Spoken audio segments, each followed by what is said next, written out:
Crispus, still on ICC and looking at this particular ruling that was given yesterday, if we reflect back in 2007, 2008, it looks like there is really nobody to blame if we are to go by this. Have we gone into the intrigues of looking what really caused this violence? We have 2017 not too long from now. Are we likely to see a repeat if, as the media, we don't do our part in trying to fish out what exactly happened in 2007, 2008? Do you think we have done that effectively? I think first of all is to agree that there are actually quite a lot of things that are yet to be done, like Clay said, and today I can't fail to notice the emotion in Clay's commentary. I don't know why he's so low, but like I said, I think we only need to do the noble thing. And the noble thing is, first of all, to appreciate that a ruling has been done, has been made by ICC. We cannot actually wish away that. That is a fact. But again, we agree that there are a number of things that are supposed to be done. First of all, is to appreciate the fact that the country is actually still very much divided along political and tribal lines. You only need to go to social media and see what people are writing. It will be foolhardy for us actually to assume that everything is right. At this particular time, I wouldn't actually blame the media respectively. Going back to your question, I think the media has done what was supposed to be done at the moment, because like I said, we've seen a lot of coverage in terms of even trying to break down what exactly going to the Hague meant, the convictions and the exclusive interviews. But going forward, I think right now what the media should be doing is actually to look for the man who handed that envelope to Luis Moreno Ocampo, the former prosecutor of ICC, and try to make sense of it. What exactly does he now think about the ruling, now that all the suspects, the 6 suspects that were handed over to the ICC are free? Number 2, the other credible thing to do, particularly for the media, is actually now to try and look for Bensouda and ask her what next. Surely we should not be blaming the ICC for making that kind of ruling. I think it is poorly for Bensouda because her predecessor did a shoddy job. She should blame Luis Moreno Ocampo for casting his net, maybe deep but not wide enough to net the fish that was suspected. Responsible. And eventually actually denying Bensouda the opportunity of frying the fish that was culpable.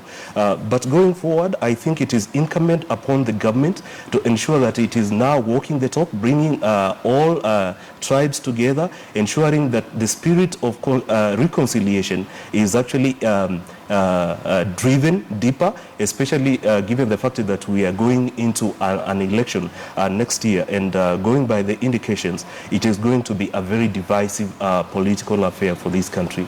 Okay. Yeah. Dr. Booker, do you think that there needs to be more or magnifying glass put on the causes of the post-election violence, given that now this ruling has been done, and maybe there are some who are waiting with bated breath for whichever way it's going to go, but now this has been done, the ruling has been given, assuming it is not brought back by Fatou Bensouda. Do we know the causes of the post-election violence, and can we as the media highlight that, or do we need to, so that come 2017 we're at a better place than we were? I think one of the things that, the role of the media in society is, even when everybody else is not looking, that they need to be looking. And as I said, that it's not time for media to, close up that story and say it's done.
As we give a lot of prominence, the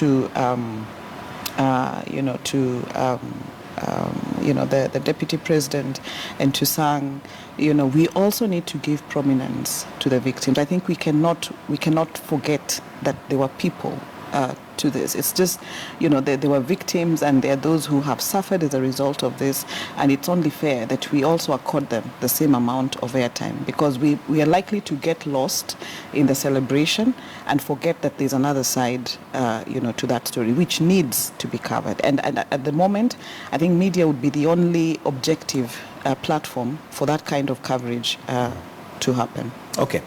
Clay, on one of the tweets that I sent out this morning, I'd mentioned and said, or rather quoted Eden Duale saying that justice has been done.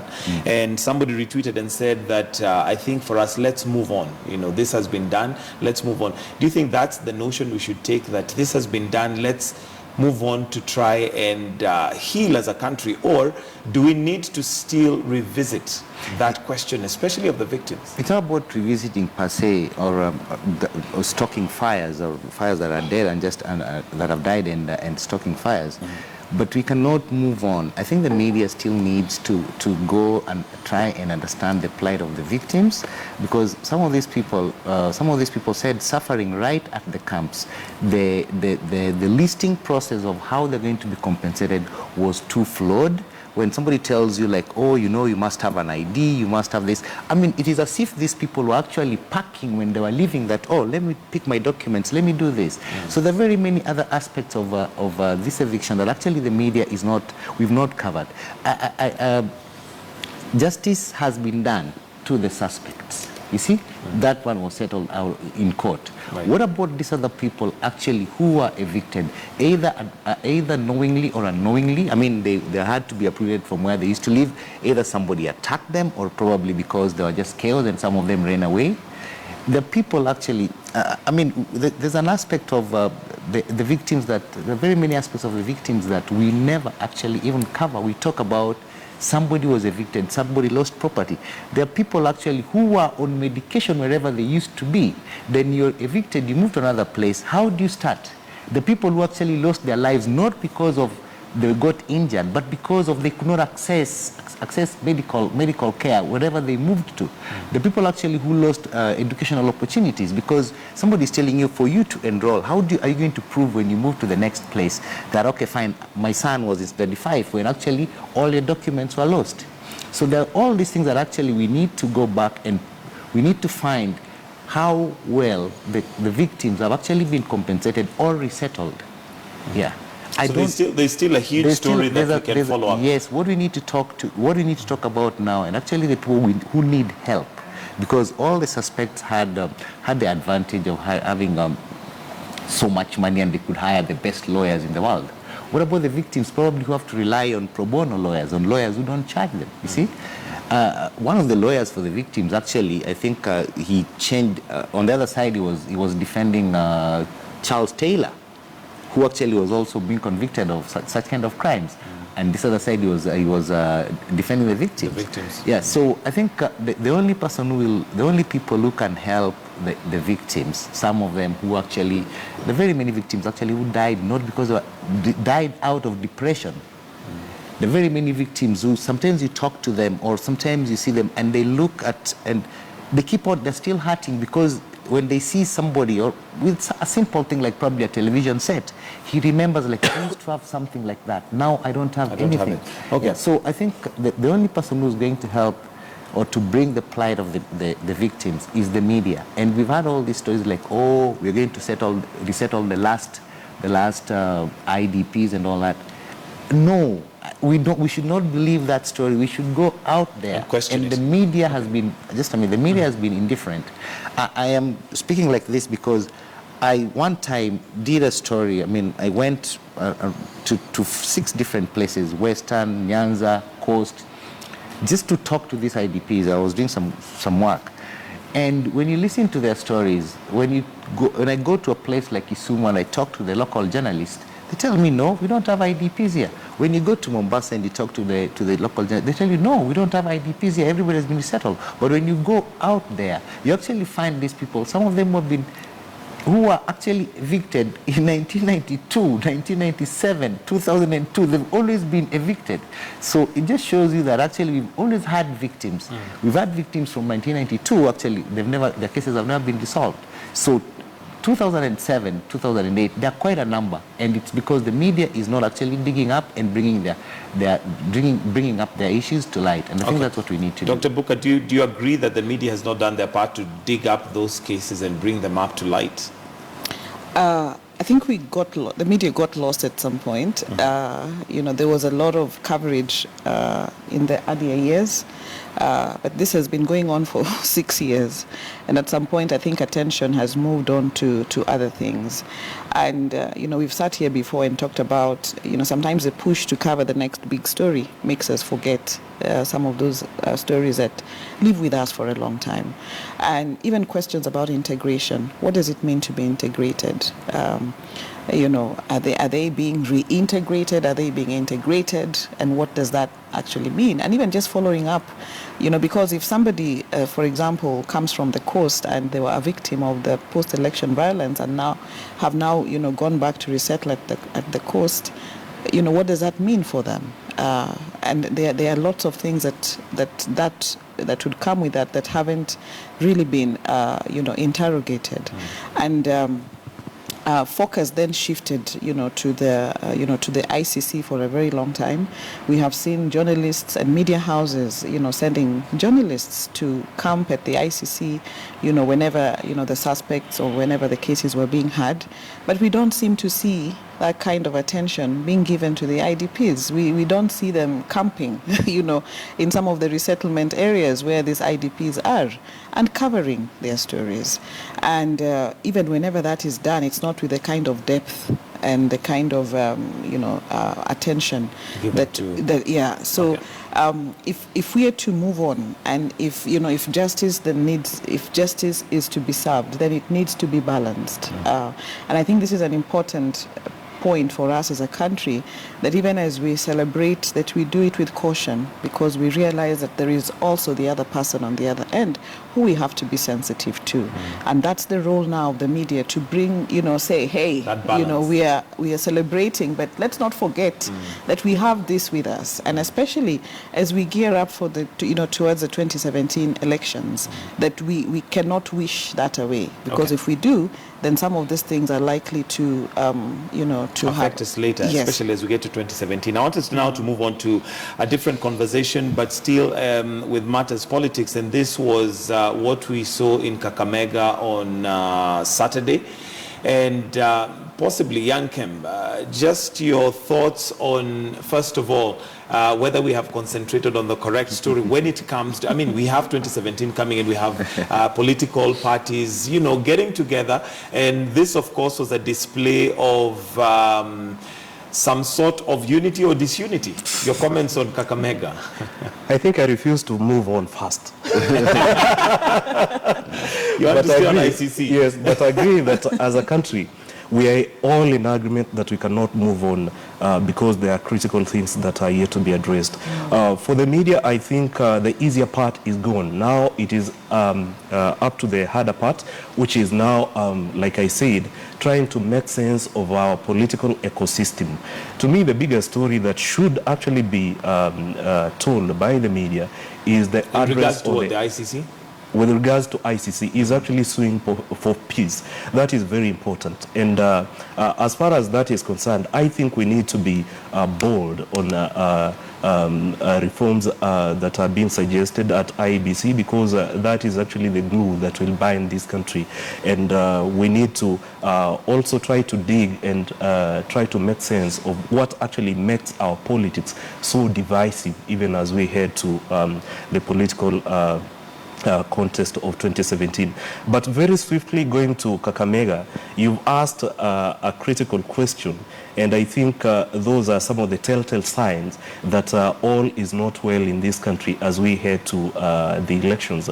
I think Baba has been very evasive on it, and Weta, I think it was a big day for him, but Baba did a lot of injustice to him. But I think the media is being naive, because in what sense? This is a political contest, and Baba is actually trying to tell Weta it's time to take a walk. According to me, I think that is the interpretation that I got. Because how would you explain that Baba went to TZ to meet Magufuli when Weta, who is a co-principal, is down at Muliro Gardens trying to... Well, they say that intelligence informed him that there was security issues, and as a result, he was going to be at risk. Come on, Mike, like I said, I think you, the media, are being naive on this. Because since when did Baba start running away from violence? We saw the Men in Black. Actually, I think Baba actually ticks in that kind of environment. But going forward, the story that is supposed to be told by the media is the real truth behind the reasons to why Baba decided to snub Weta. Is it a threat? Are these now times, the end times of code? Is Kalonzo likely going to go his route? Or what is the bigger script? Because according to me, the bigger script of code is yet to be unveiled.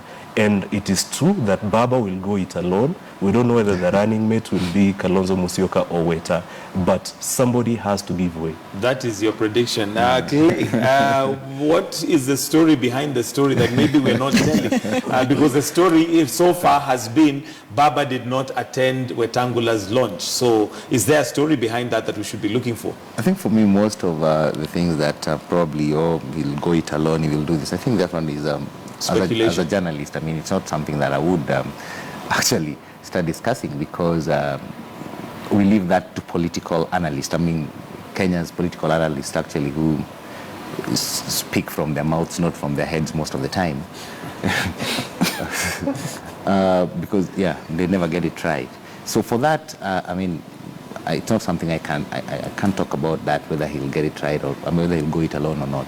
But I think what we need to do, the media needs to actually talk about, and what the media needs to address, is actually violence at such kind of gatherings, political rallies, regardless of whether it is CORD or it is Jubilee and all that, because it's not giving the country a good name, or it's not giving this the so-called politicians a good name. I mean, this is 2016. We cannot be operating the same way we used to operate in 2007. I think there should be some level of maturity, and I think what the media needs to address is actually call our politicians to account.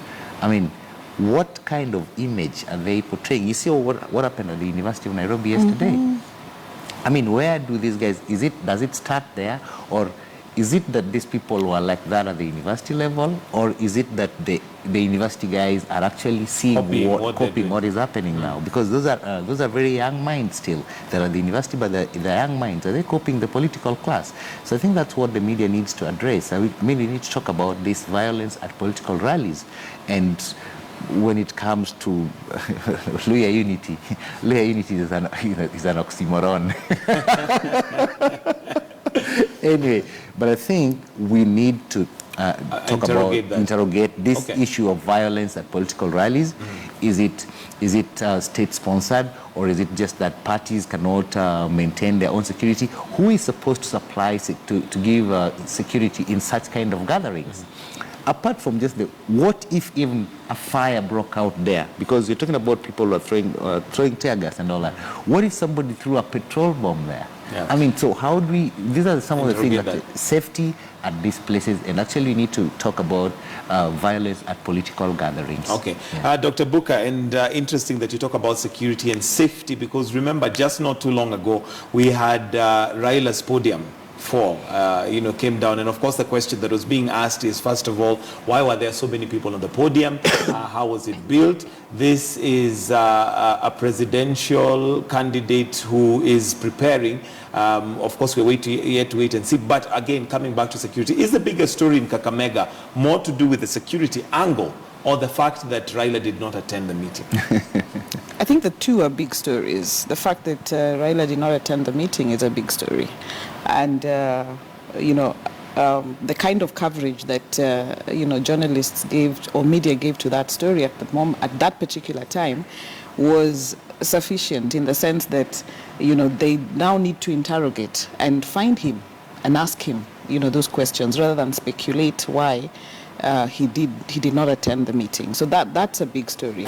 But the other big story that comes out of it is the intolerance that exists in society today, and particularly in Kenya, and the violence, around anything that it seems to be, the way to go if you want to address any grievance. I mean, look at what happened in Kakamega, look at what's happening at the University of Nairobi, that it seems, we are very intolerant, and the only way out, the only script that we seem to know is violence, and that then, raises a lot of questions about what's going to happen next year, and it needs to be addressed. So those two issues are big stories. I looked at the stories that the media had on, whatever happened in Kakamega, and first of all, I think the challenge on, the journalists was getting the story right.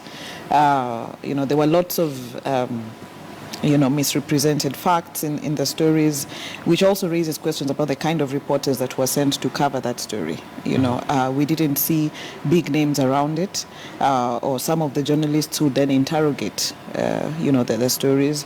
There were lots of grammatical errors on those stories. Yeah, actually, talking of grammatical errors, there's actually a picture, and I don't know if we have it directed, but there's a picture which was even written in French. Yes, a caption. A caption in French. Yeah. So I think what this means is that I don't know whether it's because it was over the weekend and the senior reporters were not around, but we need to, it just points to the fact that we need to have the right kind of people covering some of those big stories, because if they can't interrogate what's happening and they just report it with missed facts and lots of errors, then it raises questions about the quality and the credibility of the story. I'll come to you, Crispus. I know he wants to respond, especially because he was saying that senior editors were not there to take care of such senior reporters.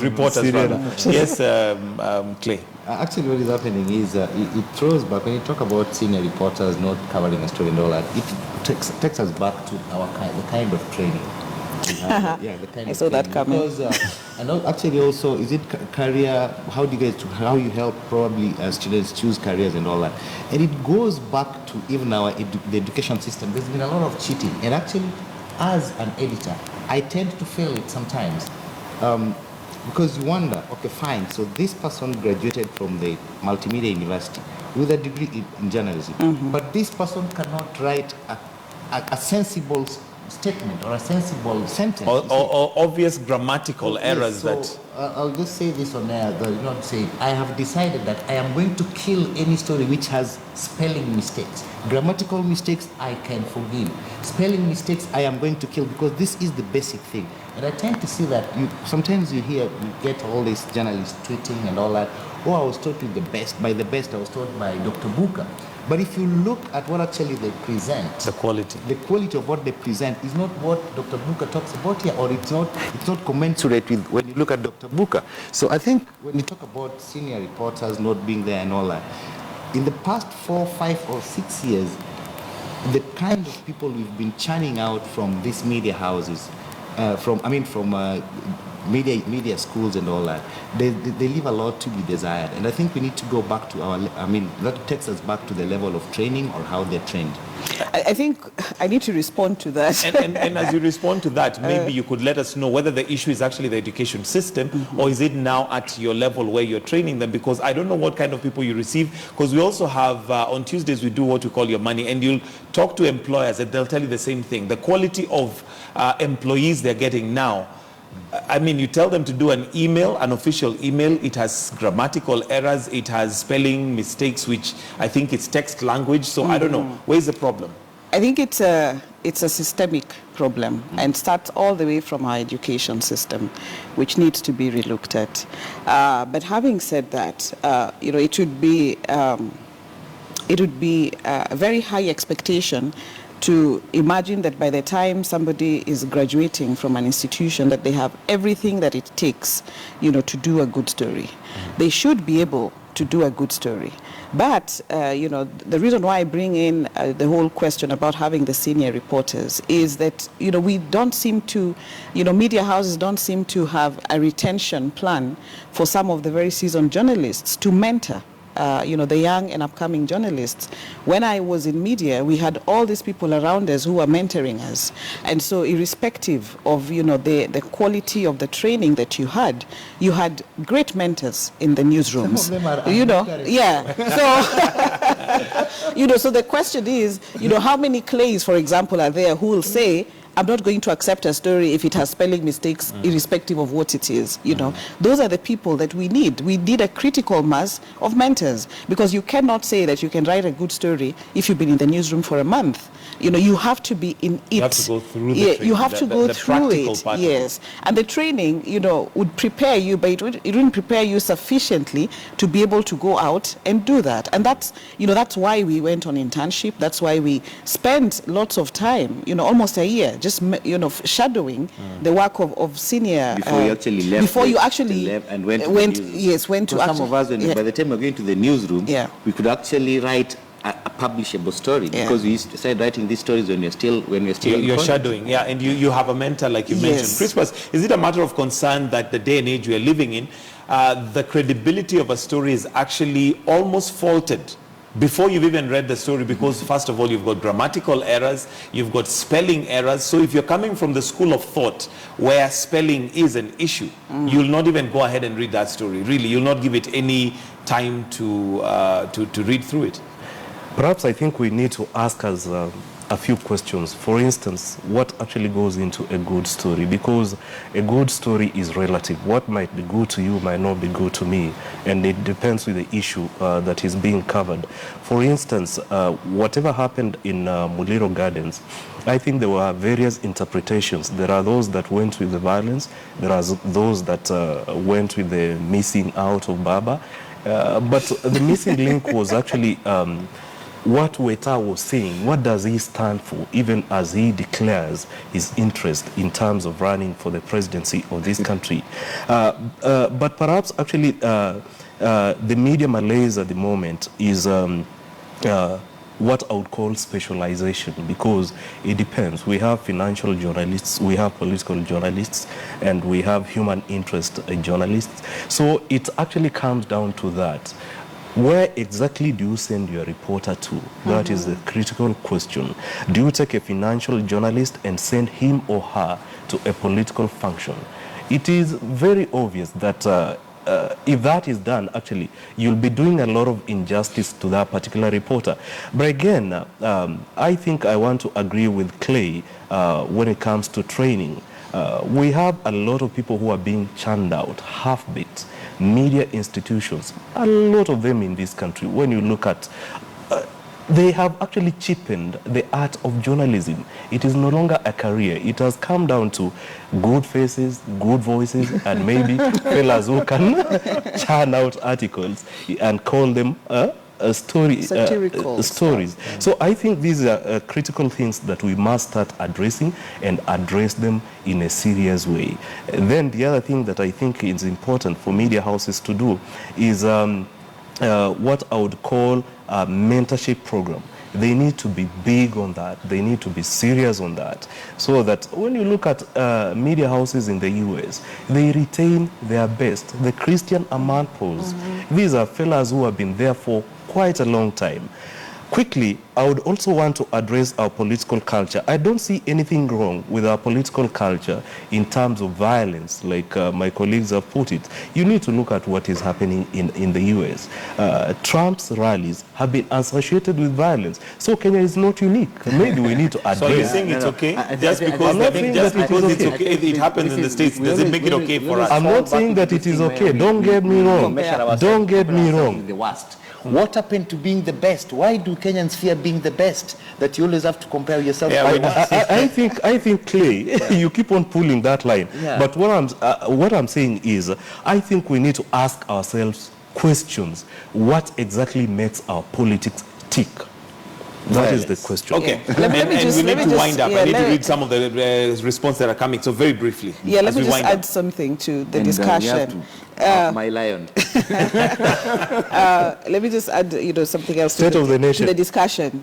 One is when a consumer or the audience is reading a newspaper, for example, they don't ask, where was this journalist trained? That is a secondary question. They ask, how could this paper let this pass? You know, so we cannot, pass the blame. You know, I think it's a collective conversation that we need to have, and it's a healthy conversation. You know, what are institutions not doing right? What is not being done properly in training, and where has media also failed in terms of mentorship? All right, Clay, your lion, I think we may have to skip that because I need to read the feedback here from what the director is telling me, and I think we need more time in future because we still haven't tackled the State of the Nation address, and that, of course, is a big one. But some of the response that is coming through, specifically for the lion. yeah, we can tackle that next week. Robert Karanja says the media has not highlighted the fact that some people wanted to become president by hook or crook. Those are the people who owe victims an apology. This is what the media has missed out. Okay, there is Eric who says, I think it's a great thing to confirm the case terminated as the two principals have been set free as the rest of Ocampo's list. However, let's set our goals as Kenyans, and above all, let's get away of helping those who are affected in 2007. Then last we have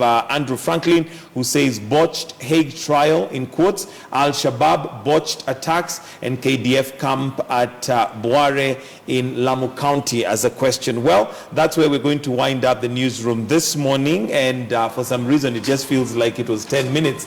But I guess when conversation is deep, that's how it goes. Do stay with us right here on Morning Express. We've got news updates coming up at exactly 8 o'clock.